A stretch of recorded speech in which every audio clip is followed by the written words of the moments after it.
Hi everyone! Today we are thrilled to present to you our activities slash problems to be solved regarding basic Arduino programming. So let's start with problem number 1. Create a sketch that applies bonus scores to given scores in the range 1 and 9. The program reads a digit as an input. If the digit is between 1 and 3, the program multiplies it by 10. If it is between 4 and 6, multiplies it by 100. If it is 7 and 9, multiplies it by 1000.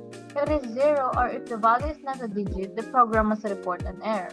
Create two program versions, one that uses a switch statement and the other one uses nested if-else statement. And at the end, print the calculated new value in the serial monitor. So let's start with the one that uses a switch statement. Now we are in Tinkercad, and as you can see, we have our Arduino Uno R3. Now, I'll briefly discuss the code regarding, and that will satisfy our version 1 of the problem using switch statement. So first we have the void setup. This is the setup function. We initialize serial communication, and then the while line waits for the serial port to open. Once the serial port to open, it prints a message to serial monitor asking to enter a digit between 1 and 9. Next, in the loop function, we first check if there is any data available to read from the serial monitor using serial.available. If there's data available, we read the character using serial.read and store it in the variable input. Next, we check if the input character is a digit. If it is a digit, we convert it to an integer. Then we use a switch statement just as required in the first version to determine the bonus score based on the input digit. So if the digit is 1, 2, or 3, the bonus score is calculated as digit times 10. If the digit is 4, 5, 6, the digit is calculated, the bonus score is calculated as digit times 100. If the input or the digit is 7, 8, 9, the bonus score is calculated as digit times 1000. If the input is not within the range of 1 to 9, it prints an error message and exits the loop. So finally, if the input is valid, it prints the calculated bonus score to the serial monitor as new score. Now let's test whether this code satisfies the given condition in the problems. Now let's test our code. So let's start simulation. As you can see, our serial monitor prints the enter digit between 1 and 9. Now let's enter number 1. As you can see, we have the new score 10, which is a digit times 10. Now let's try 4. And we got the right answer, which is 400. And then let's try 8. And there we have it, 8000. So let's try if it will give us an error if we type 0. And it gives us error. And that's all for this version of the problem number 1. So now we have the version 2 of our program. Now we're gonna use nested if-else statement. So we just have the similar code, just like the first version, but the only difference is we're using if-else statement. So to satisfy the conditions of the problem using if-else statement, we declare if digit is greater than or equals to 1 and digit is less than or equals to 3, the bonus score will be calculated as digit times 10. And else if digit is 4 to 6, bonus score digit times 100. Else if digit is 7 to 9, bonus score digit times 1000. Else if we have 0, there will be an error saying invalid input, enter a digit between 1 to 9. So let's try this code. Let's start the simulation. Let's type 1. And there we have it. We have 10. And if I type 5 here, we should have the result 500. Okay, then 9. We have 9,000. Lastly, 0. Let's test if it will report an error. And then we have the error. So, to sum it up, the only difference between using a switch statement and if-else statement lies in their syntax and their execution flow. So in the end, both versions satisfies and solve the problem number 1.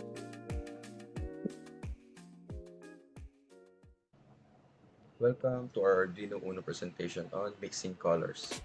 Today, I will show you how to simulate mixing primary colors to produce secondary colors using Arduino Uno. As you can see, our problem here is to write a sketch that prompts the user to enter the names of the two primary colors to mix. If the user enters anything other than red, blue, or yellow, the program should display an error message. Otherwise, the program should display the name of the secondary color that results by mixing two primary colors. Below, you can see the expected output after we create the program in mixing colors. So let's start by just clicking the code. Here is I already created the code for this problem, but I'll explain some of it. Next, in this line of code, this is where initialization with the serial monitor. And this is the part where it prompts for the first and second color, where it prints a message asking the user to enter a primary color. After entering the colors, it will read the first and second string entered by the user. Since it is stored now, we can now concatenate here. We can concatenate or combine the first and second color entered by the user. Now, the program will now check the first and second color if the user entered a valid string. If it's not valid, then an error message is printed and the program stops. Remember, the valid strings are red, blue, and yellow. So after evaluation of the program, in this line of code, it will determine the secondary color. Lastly, is where the end of the loop repeat from allowing the user to enter a new color. Now let's head to the serial monitor here.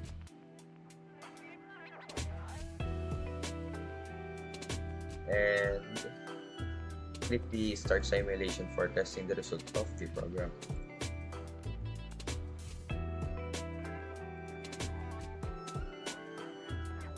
Here, it shows we need to enter the first primary color. Let's use the color combination on the expected outputs here. The expected output, example 1 is red. So let's enter red. Then, after the program, it asks for the second primary color. Let's try blue. After I enter this color, we should be expecting purple. Okay, here we got it right. So now, how about we try an error where we prompt a string that is not valid? Let's say our first color is black and the second color is red. Then the output must show an error. It shows an error. It said that you didn't input a valid first primary color, which is we use black for the first primary color. So that's the end of the presentation for problem number 3. Thanks for listening. Welcome to the presentation on designing a geometry calculator program. Today, I will show you how to simulate and create a program that will solve geometry problems. In problem number 3, the program should present a menu to the user, allowing them to choose the shape and input the necessary parameters for calculation. Here, we can see the problem involves designing a program that calculates the area of geometric shapes, which are the circle, rectangle, and triangle. And input validates is required to handle errors and ensure the program operates correctly. Now, let us discuss how the code is created and what it is purpose. So, just click the code. In this line of code, it prints the display menu where the user can choose what it wants to calculate. This line of code, the three functions of this line of code is the formula I created to solve the area, which are the circle, rectangle, and triangle. Then this is where the initialization of serial monitor, meaning it is the communication with the serial monitor. In this line of code, we use loop condition to run repeatedly the display menu, waiting for the user to input or to select an option from the menu, performing calculation based on the user choice, handling an input validation, and displaying error messages. It also asks the user if they want to try again after each calculation. And lastly is it exits the program if the user chooses to quit. Now, let us head to the serial monitor and click the start simulation for testing the result of the program. First process in the loop condition was to display the menu. Now we can see and pick what calculation we want to achieve. I will test whether we can calculate the circle as an example. As you can see in the display menu, here is the display menu. The calculation for the circle is option 1. Let us enter 1. Here we can see it prints a message that is on the process on calculating the circle and requesting for input for the radius. So I'll try the input and it must print or show the area of the circle. Okay, we got the area of the circle with the radius 2 is 12.57. After getting the radius, you can see that it asks the user if it wants to continue by typing y or n. So let's try other formula by typing y and try the error message when we input an invalid input.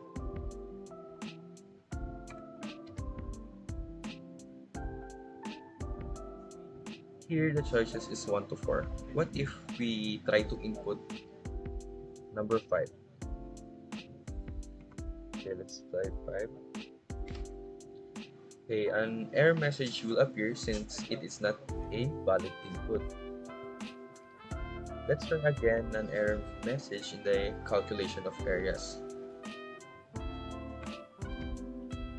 Remember, in the validated input, it is also mentioned that negative numbers are invalid, meaning it needs to show an error message. The positive numbers are only valid, so let's try option 2 and let's try negative number. So let's say number 4.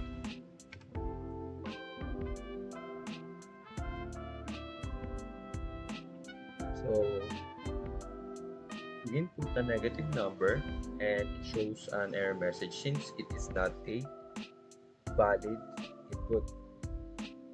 Lastly is we will now try to implement that stop the program by choosing option 4. So let's try again by typing y, then we type number 4. Okay, A. It shows that it is exiting the program. And that's the end of the presentation for problem number 3. Thank you for listening. Good afternoon. I am here to discuss problem 4 of our lab activity number 2. So problem 4 demands that we write a sketch or a program that prompts the user for 4 test grades.